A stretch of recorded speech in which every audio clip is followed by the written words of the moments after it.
Parallel resonance. In parallel resonance, the resistor, inductor and capacitor, all the three are in parallel. So here is a parallel RLC circuit shown with resistor, inductor and the capacitor in parallel to a supply. Let us say the current is I, which flows through the parallel combination of RL and C. To analyze this particular parallel RLC circuit, let us start with applying KCL to node A. So let us apply KCL to node A. So total current is sum of all the three currents. So total current node A is sum of all the three currents, right? So IR is the current through the resistor, IL is the current through the inductor, IC is the current through the capacitor. So current through resistor is V by R, current through inductor is V by XL, where XL is the inductive reactance. And current through capacitor is V by Xc, where Xc indicates the capacitive reactance. We now know that inductive reactance is expressed as J omega L, whereas capacitive reactance is 1 upon J omega C. So rearranging the equation, taking V common and arranging the terms, we get the equation as 1 by R, 1 plus J omega L, and rearranging the third term, we get J omega C. Now, if we now take the ratio of this I by V, this is the expression for the current. So, if we express this, we get a ratio of I by V is equal to the term which is this. So, I by V is basically 1 by Z. I by V is nothing but 1 by Z, where Z is the impedance of the total network. So here we got the ratio as I by V, which is nothing but 1 by Z. So this particular term is indicating 1 by Z. So what is the equivalent representation for reciprocal of impedance? So reciprocal of impedance is denoted by admittance term. Reciprocal of impedance is called as admittance, and therefore we get the equation of admittance of the total circuit as 1 by R plus 1 by J omega L plus J omega C. So this particular term is nothing but the admittance of the parallel RLC circuit. If we compare this analysis with series resonance, in series resonance, the analysis starts with calculating the total impedance of the circuit. Whereas in parallel resonance, the analysis begins by calculating the admittance of the circuit, because we get a relation which is 1 by Z, and 1 by Z is nothing but the admittance. Reciprocal of impedance is admittance. So in parallel RLC circuit, the analysis of the parallel combination of R, L and C begins with the analysis of admittance. So Y is the total admittance of the circuit, and the reciprocal of which we call as the impedance. So Z is the impedance of the circuit and Y indicates the admittance of the circuit. So this is the admittance of the given RLC circuit. Let us look into the internal details of the admittance.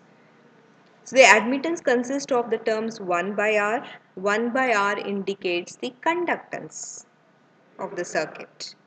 1 by J omega L is called as inductive susceptance, and J omega C is called as the capacitive susceptance. So look at the terms. Susceptance is reciprocal of reactance. What is the reactance of inductor? XL is J omega L is the reactance of inductor, right? Whereas the reciprocal of the reactance is called as the susceptance. So hence we get 1 by J omega L, which is reciprocal of the reactance of inductor. and therefore we cannot call this term as reactance anymore. It becomes reciprocal of reactance, which is susceptance. It is called as the susceptance of the inductor. Similarly, the reactance of capacitor is 1 upon j omega c.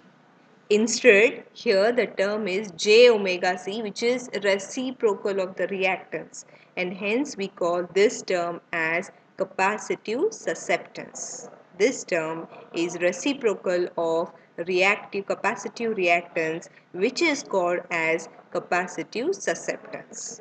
So we need to analyze the RLC circuit considering the terms inductive susceptance and capacitive susceptance.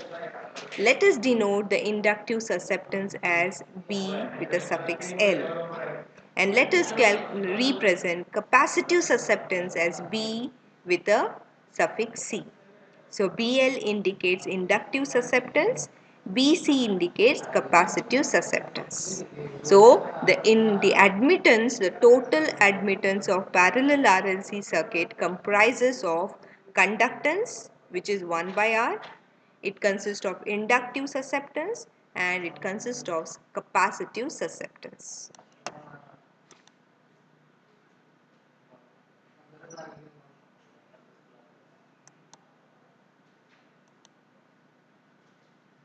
Now let us look at the interesting thing that we observe in inductive susceptance.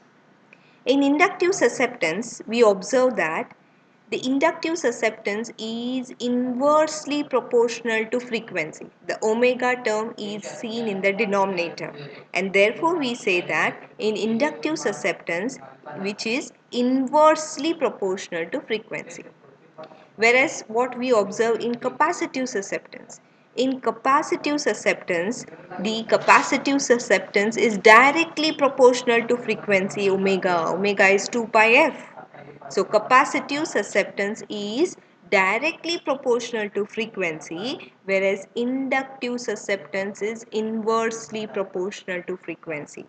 This is very important to understand the susceptance curves. So we need to understand what are the susceptance curves.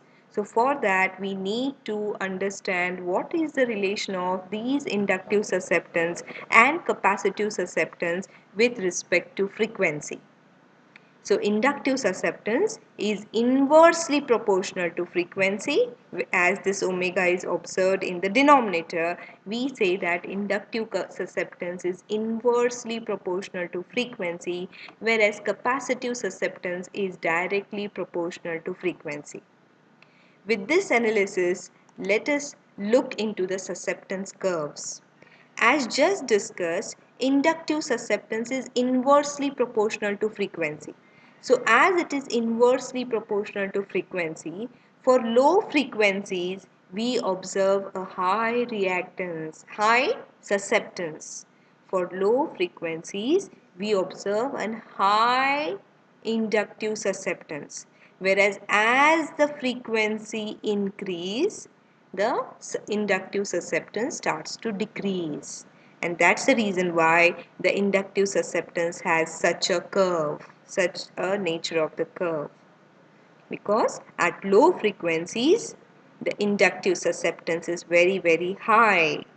Being inversely proportional, at low frequencies, the inductive susceptance is very high. Whereas as the frequency increases, for high frequencies, the inductive susceptance becomes relatively smaller. What happens in capacitive susceptance? Capacitive susceptance, as just seen here, capacitive susceptance is directly proportional to frequency. So as it is directly proportional to frequency, for low frequencies, capacitive susceptance will be low. For high frequencies, capacitive susceptance will be very high. So being directly proportional, for low frequencies, susceptance will be low. For high frequencies, susceptance will be very high. And that's the reason you could see the curve is having a nature which is linearly increasing with respect to frequencies. For low frequencies, capacitive susceptance is very, very low. For high frequencies, capacitive susceptance is very, very large.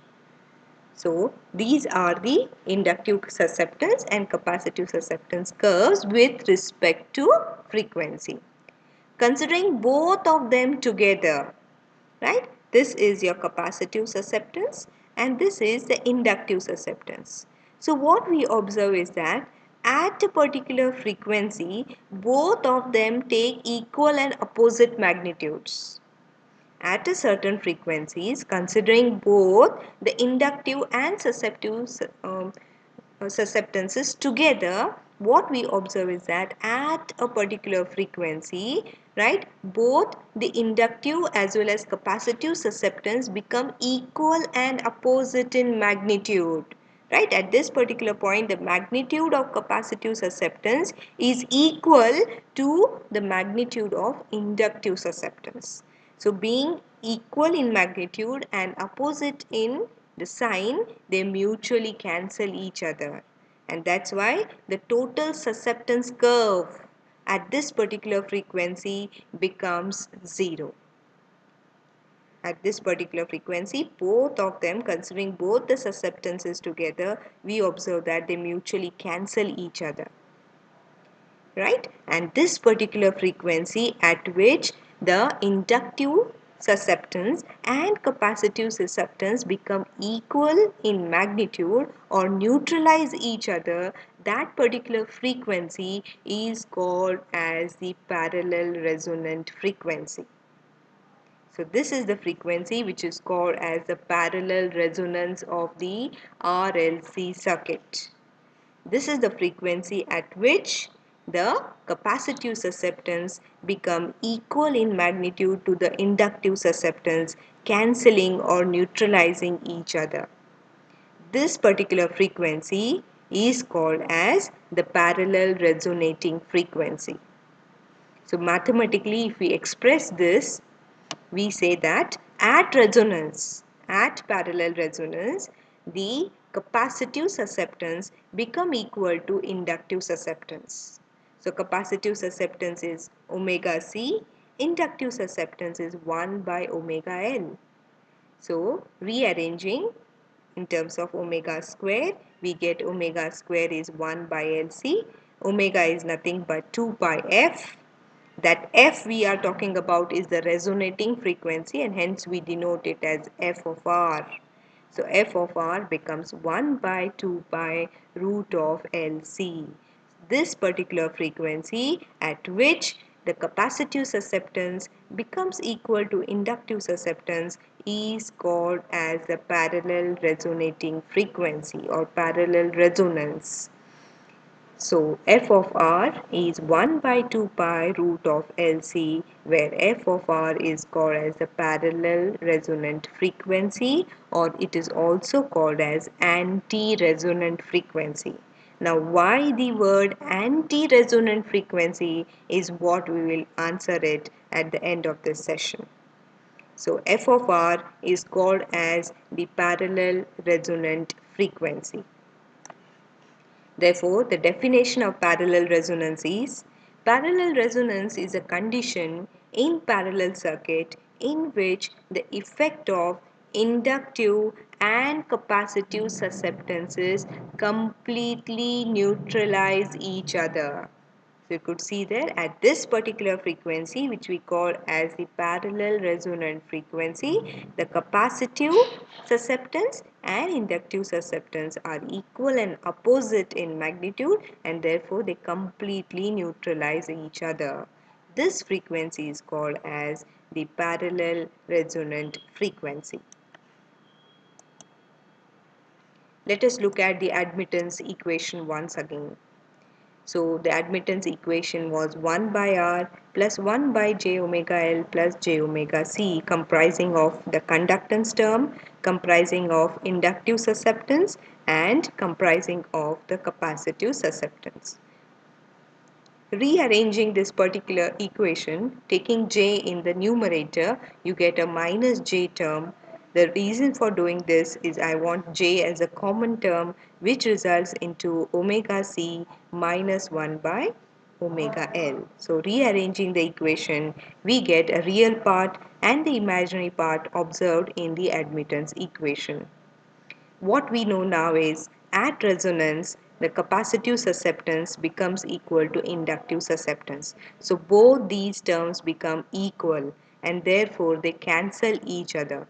So therefore what remains in the admittance is simply the term Y is 1 by R, as these two terms cancel each other, neutralize each other completely, as the capacitive susceptance and inductive susceptance become equal and opposite in magnitude. They mutually cancel each other, leaving the only term in the admittance as 1 by R. So the admittance of the total RLC circuit is 1 by R. The parallel combination of RLC at resonance reduces to an admittance value of 1 by R, which is a minimum value. As it is inverse of the resistor value, the admittance value is minimum. If we assume resistor to be 100 ohms, the admittance will be 0.01. That is, it is going to be minimum. Admittance value is minimum. So, as we know, impedance is reciprocal of admittance, we get impedance to be R. As impedance is reciprocal of admittance, the impedance value takes a value of R. So, as admittance is minimum, impedance is maximum. As they are reciprocal, we observe that as admittance is taking a minimum value, the impedance takes a maximum value.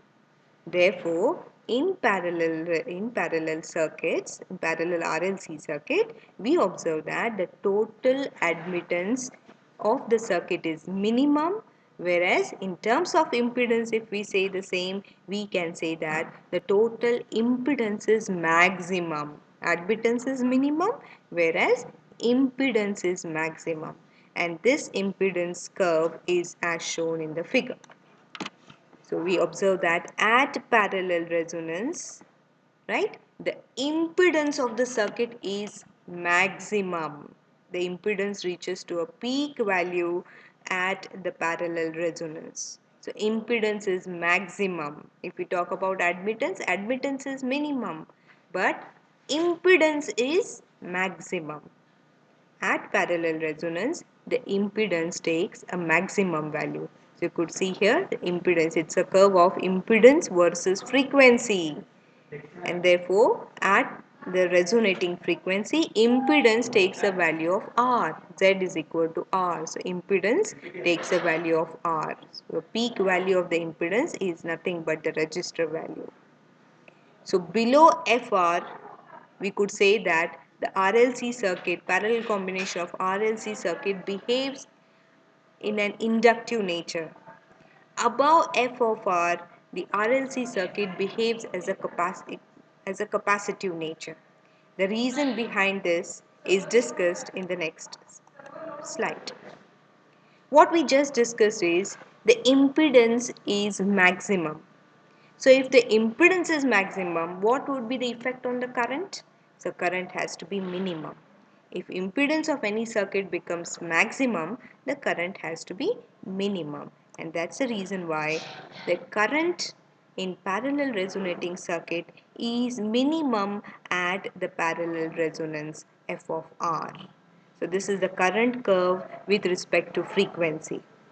So the current in the RLC circuit, parallel combination of RLC circuit, is observed that the current is minimum at the parallel resonance. That's why a parallel resonating circuit is also called as a rejector circuit. Why is it called as a rejector circuit is because at exactly the parallel resonating frequency f of r, the circuit has the characteristics of suppressing the current. at exactly f of r at the resonance of the parallel RLC circuit, the circuit has the property of suppressing the current. And therefore, because of this characteristics of the parallel RLC circuit, we call the parallel resonating circuit as a rejector circuit, because at resonance the impedance of the circuit is maximum, thereby suppressing or rejecting the current whose frequency is equal to resonating frequency. So the current which is equal to which is the magnitude of the current which is suppressed by the resonating parallel RLC circuit is because of the characteristics of the parallel resonance. We observe that we call it to be a rejector circuit. The effect of resonance in parallel circuit is called as the current resonance. Therefore, a parallel resonating circuit is also called as a current resonance circuit. So summarizing the discussing at this particular point, we could say that in parallel RLC circuit, we observed two important characteristics. The very first is admittance is minimum. As admittance is minimum, the impedance of the parallel RLC circuit is maximum. If the impedance of any circuit becomes maximum, the current has to be minimum. All these characteristics that we have analyzed by this particular point, we observe that are exactly reciprocal of what we observed in series resonance. In series resonance, we observe that the impedance is minimum. This impedance, which is maximum in parallel resonance, is minimum in series resonance. The current, which is minimum in parallel resonance at resonating frequency, in series resonance is maximum. So the characteristics are exactly reciprocal. The current in parallel resonance is minimum, whereas current is maximum at the resonating frequency in series resonance. Impedance is maximum in parallel resonance, impedance is minimum in series resonance. So the characteristics are exactly reciprocal of what we observe in series resonance, and therefore parallel resonance circuit is also called as anti-resonant circuit, because the characteristics are exactly opposite to what we observe in series resonance, and therefore parallel resonant circuit is also called as anti-resonant circuits. Now let us look at the current and voltage waveform in the RLC circuit. What we just discussed was the current is minimum in parallel resonance, whereas voltage is maximum. The current is minimum, the voltage is maximum. So you could see here, as the current becomes minimum, the voltage across the terminals becomes maximum. And therefore, at resonating frequency, the current is minimum, whereas the voltage is maximum. Therefore, parallel resonating circuit is also called as voltage magnification. Whereas in series resonance, what we observe is that the current was maximum at the resonant frequency, and that's why series resonating circuits are also called as current magnification circuits. Whereas in parallel resonance, current is minimum, voltage is maximum, and therefore it is also called as voltage magnification. We observe voltage magnification in RLC circuits. So we reach a maximum voltage at resonating frequency. Let us look at the currents through the resistor, capacitor and inductor, and let us analyze the waveforms of all the three. So current, we had just at the start we analyzed that the current through resistor is the current through the total parallel RLC circuit is the sum of all the three currents IR, IL and IC. The currents are the sum of all the three currents. So current through resistor is V by R, current through inductor is V by XL, and current through capacitor is V by XC. where XL and XC are reactances of inductor and capacitor. If we talk about the reactance of the inductor, we know that the reactance of the capacitor of the inductor is directly proportional to frequency, whereas reactance of the capacitor is inversely proportional to frequency. So if we look at the inductor current with respect to frequency, if we talk about inductor current with respect to frequency, then at low frequencies the inductive reactance is very, very low, and for high frequency inductive reactance is very, very high. So initially for low frequencies, as the reactance of inductor is low, the current will be maximum. So inductive current will be large for low frequencies, and as the frequency increases, XL increases. As XL increases, IL decreases. And with this analysis, we can look at the waveform. So this is the inductive current. So for low frequencies, the current is very, very large because reactance of inductor is minimum.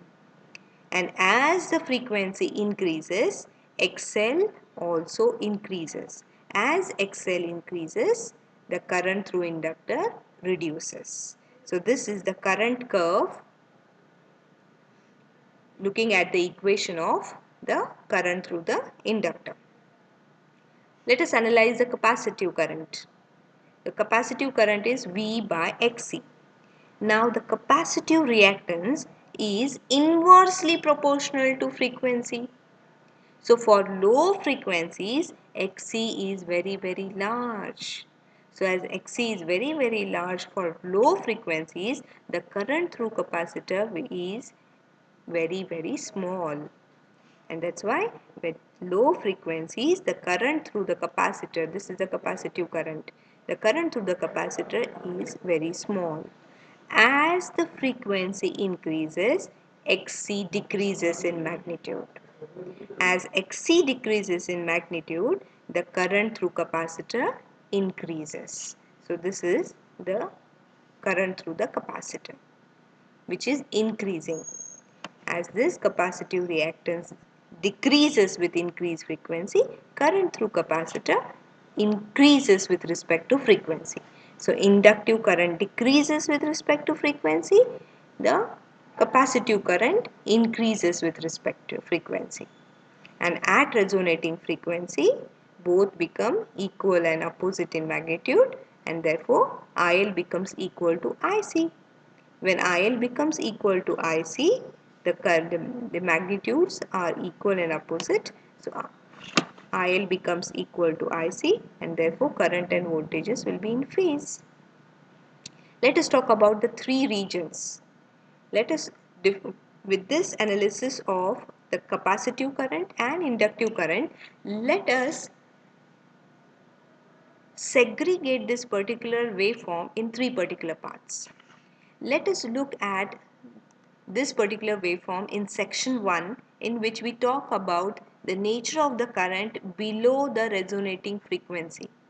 Let us talk about the current above the resonating frequency, and let us look at the current at the resonating frequency. Below the resonating frequency f of r, below the resonating frequency f of r, what we observe is that inductive current is larger than capacitive current. Inductive current is large. So circuit, therefore we can say that circuit is completely governed by the inductor. And therefore circuit is inductive in nature. Circuit is inductive in nature. So below f of r, below the parallel resonant frequency, the circuit is inductive in nature. Why is it inductive? As the inductive current is very, very large than the capacitive current, we could say that the circuit is inductive in nature. As the circuit is inductive in nature, we know that current lags the voltage. So, below the f of r, current lags the voltage. It means that voltage leads the current below f of r. Above f of r, we observe that the capacitive current increases, inductive current decreases, and therefore we say that the capacitive current being larger than the inductive current, the circuit is capacitive in nature. So the RLC circuit behaves or has a characteristics of capacitive, and therefore we say circuit is capacitive in nature. As the circuit is capacitive in nature, we know that current leads the voltage. So below f of r, current lags the voltage. Above f of r, current leads the voltage. And now what happens at the resonating frequency? At the resonating frequency, the inductive current and capacitive current are equal in magnitude. Both are equal in magnitude. So IL is equal to IC, and therefore the current and voltages are in phase. Both the currents IL are equal to IC. As they are equal in magnitude, the complete circuit is only dependent on the resistor. So circuit becomes resistive in nature because both the capacitor and inductive components neutralize each other at the resonating frequency. So as they neutralize each other, the complete circuit behavior at the resonating frequency is governed by the resistor of the network.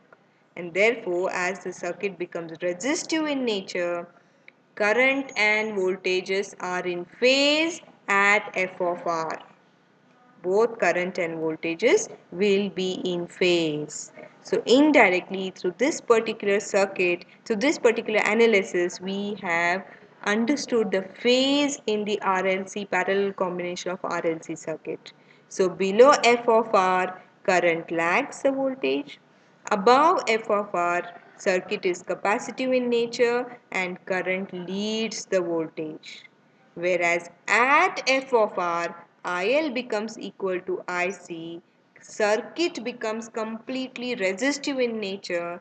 As the circuit is resistive in nature, voltage and current will be in phase. There will not be any phase difference in voltage and current. And therefore, if you now look at this particular circuit, in this particular impedance curve that we just discussed, we had shown an additional information that below f of r, circuit is inductive in nature, and above f of r, circuit becomes capacitive in nature. And why is the circuit inductive in nature? Because X of C, the reactance of the capacitor, was very large than the reactance of the inductor. And therefore, because of reactance of the capacitor being large, the current through capacitor is very, very small. As the current through capacitor is small, inductive current is larger. Because of inductive current being large, we call that this part of the region of RLC circuit below f of r becomes inductive in nature. Similarly, above f of r, the capacitive reactance is very, very small. Inductive reactance increases. Because of high inductive reactance, the current through inductor reduces, the current through capacitor increases. As the current through capacitor increases, the circuit behaves as a capacitive. And therefore, below f of r, the circuit is inductive in nature. Above f of r, the circuit is capacitive in nature.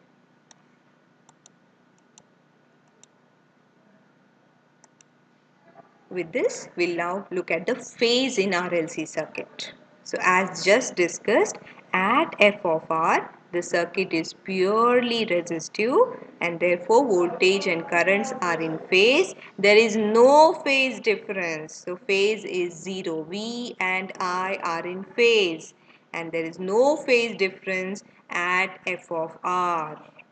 Whereas below f of r, we saw that the circuit is inductive in nature. As the circuit is inductive in nature, the voltage leads the current. So here what is shown is that voltage leads the current. Whereas above f of r, the circuit is capacitive in nature.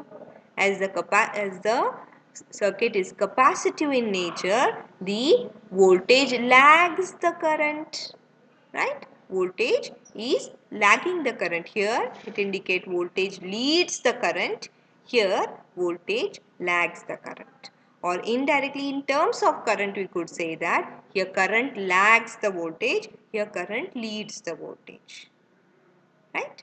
So this is the phase in RLC circuit, which is exactly reciprocal of what we observe in series resonance. In series resonance, below f of r, the voltage was lagging, and above f of r, the voltage was leading. Whereas in parallel RLC circuit, below f of r, voltage leads the current, above f of r, voltage lags the current.